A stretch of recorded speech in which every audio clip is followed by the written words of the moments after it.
Woo! Welcome everyone to the Daily Juice Podcast on the Betting Pros Network. I'm your host, Sean, stacking the money green. Give me a follow on Twitter at Sean T. Green. And as always, Daily Juice is being brought to you by BetMGM. Use that promo code JUICE and a $10 wager turns into $200 if either team scores a touchdown. Good for college and pros, and restrictions apply. Hey, NFL Sunday, let's go. Not great day on the old college football, 1-3. Although, again, I know I got a little adventurous there with the Kentucky-Tennessee parlay. Tennessee money line hit, so hopefully you were smart enough to play that as a separate leg and didn't get greedy like I did with the full-on parlay with Kansas, because Kansas obviously let down, lost by 10. Went 1-3, not ideal, but hey, it's a new day, new dawn. We got the National Football League coming at you. Baseball, baby. Hey, didn't pick the Phils. They won the NL Division Series. Going to be going to the NL Championship. I may try to sneak down to San Diego, go to one of those games, because this Phillies team is super fun to watch. And again, as much as I greedily want to hop in on the gravy train that is betting on the Phillies, I just know if I start betting them again, they're going to go ice cold, and I can't do it to the city of Philadelphia. Not going to do it. And then our Dodgers, man. The Dodgers Print Fest comes to an end. I'm glad I didn't touch it, because if I would have got down on that game, I 100% would have taken the Dodgers not to lose 3 straight to the Padres. But this is playoff baseball. This is why it's fun. And again, that's why it's exciting. Like, every play comes down, your entire season, one pitch. I mean, Dodgers were up 3-0. Go, okay, maybe I'll have a chance to get down on the Dodgers game 5. Love them at home. There was never going to be a game 5. Shout out to the Padres. It's always fun when small market teams do it big in the MLB playoffs. All right, getting to the recap, and then we'll get to some NFL picks. Penn State. I know Penn State was in the game. I know because there was a decent, once they had that pick 6, I'm like, I was getting mad at myself for not taking Penn State money line. Like, Sean should have taken Penn State money line. And then second half comes around and they get destroyed. Like I mentioned, Kansas, may have called them Kentucky briefly there. KU confuses me. Their offense looked good with Mr. Bean there, but again, the defense, which maybe playing above their skis there for a couple games, got exposed on the road against Oklahoma. It was 9 points for a reason. Tennessee ended up winning by 10, so they covered. Mississippi State, oh man, defense played okay. You got to be able to put up more points. And Coach Leach knows that. I don't need to explain to Coach Leach how to play ball, but I thought this Mississippi State team was a little different. This is the classic letdown spot for them, and they let us down. Syracuse -3, though. That was the winner of the day.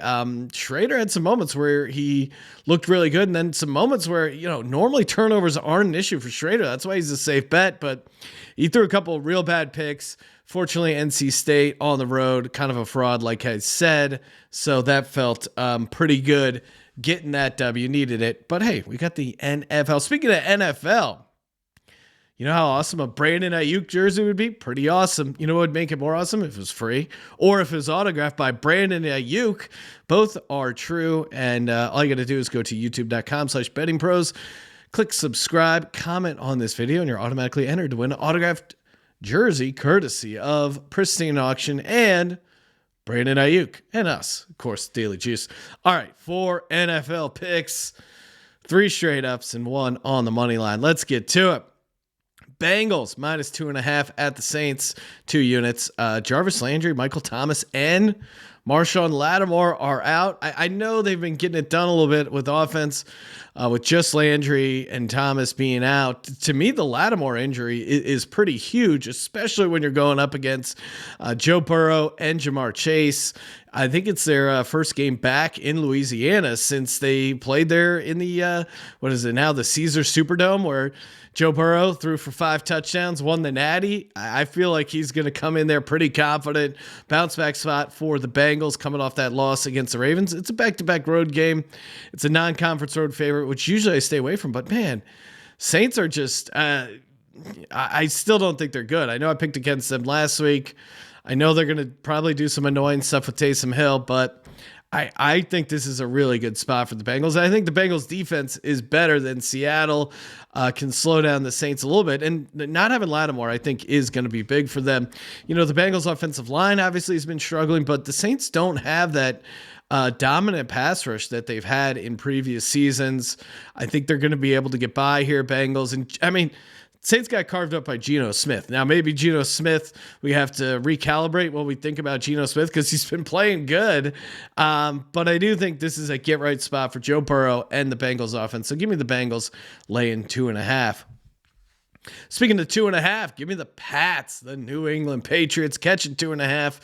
Poke around. Maybe you can find a 3 closer to kickoff at the old Brownies. Again, 2 units over on win. Belichick, he dominates teams he hates. 2 teams he hates are the Jets and the Browns. Belichick 8-2 straight up against the Browns his last 10 games. I mean, certainly it's a little bit easier when you got Tom Brady, but this is when Belichick thrives, right? Like, just play a little bit of defense, run game, just going to pound the rock. And that's how you beat this Browns team. I mean, Browns, one, really should have beat Los Angeles last week, but big reason they didn't was because they couldn't stop Austin Eckler. And I think they're going to have trouble stopping Ramondre Stevenson, who I love in DFS. I mean, I think he's going to get played a lot. So, he's going to be catching some ownership. So if you're doing the big tournaments, you're going to have to get creative in other spots. But Ramondre, I expect to have a massive, massive game. Denzel Ward and Jadeveon Clowney are still out for the Browns. I think that obviously hurts their defense. Any sort of, Clowney, not dominant, but I think he really does help them out in the run game. Not having him again for back-to-back weeks here now, I think that's a big deal. And Belichick knows how to play against Jacoby Brissett. He was in the Patriots program for a couple years there, so I think he's going to be able to handle Jacoby Brissett. Last but not least, he still got Brownie the Elf. I mean, come on. You've lost some brutal, brutal games here, and you still have that giant elf? That elf was my living room. I don't care if, my wife got Brownie the Elf, and I don't know where she would get Brownie the Elf, but Brownie the Elf was in my living room, and all of a sudden I was a Browns fan, and we were losing games. Brownie the Elf would be lit on fire. He would be in the burn pit. I'd be running over that guy with my car. And no love for Brownie the Elf. Sorry, Brownie. Probably a decent cartoon, but all right, getting lost here. 49ers on the road. Laying 4.5 at the Falcons, -108 over on win. Doesn't look like Bosa's going to go, but their defense is still, even without Bosa, is really, really dominant. Number 1 in yards per play at 4.0. Second place is 4.4, so they're dominating. 49ers also number 1 in rush DVOA. I mean, they're number 1 in defensive DVOA, but the rush DVOA is really important because, and if you have Kyle Pitts on your fantasy team like I do, Atlanta doesn't throw the ball. When they do, it's not great for Marcus Mariota. I know Atlanta is 5-0 against the spread, but there have only been 2 teams in the past decade who have gone 6-0 against the spread. I don't think it's going to be this Falcons team to continue that streak. Also, the 49ers, they stayed out on the East Coast, didn't fly back to the West Coast. They had like a little guys week, on the East Coast there. They've done that before, and they are 4-0 straight up and 4-0 against the spread when spending an extra week of time out there on the East Coast for their games. I love that nugget. And again, if you can't pass, how are you going to beat this 49ers team? And obviously, Kyle Shanahan going to be super motivated to beat the Atlanta Falcons. Last but not least, Vikings at Dolphins. Give me the Dolphins money line +140. Again, 2 units on all these NFL plays. Dolphins finally got Xavier Howard back, which I think that is huge for their defense. They have a full week. Mike McDaniel to scheme up a game plan for their Skylar Thompson, who's going. Vikings to me feel like a very, very fraudulent 4-1. And so you're going to take them long travel all the way down to Miami, non-conference road favorite. A lot of red flags for this Vikings team. And the Vikings' one loss was against the Philadelphia Eagles. How did they lose to the Philadelphia Eagles? One, the Vikings cornerbacks struggled with the good receivers of the Philadelphia Eagles, which the Dolphins have. 2, Kirk Cousins got blitzed a ton, and he doesn't do well against the blitz. Eagles brought a ton of pressure, ton of blitzes. The Monday night game where they're able to dominate the Vikings, and I think the Dolphins are going to bring the heat as well. This is a perfect letdown spot for Kirk Cousins. I mean, it's not in prime time, but I think this is just a great spot. Now the Dolphins.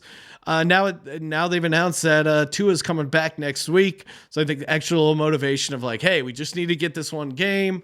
Everyone go full bore, and then we got Tua coming back. So I think they'll be motivated, and I like the matchups too. So give me the Dolphins on the money line as a home dog plus 140. Give me the 49ers laying 4.5 minus 108.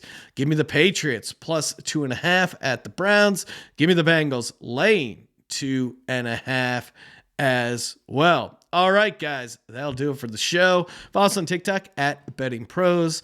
Head over to BetMGM. Use our promo code JUICE. Bet $10, get $200 in free bets if either team scores a touchdown. Follow me on Twitter at Sean T. Green. Check out my other show, the Sports Gambling Podcast.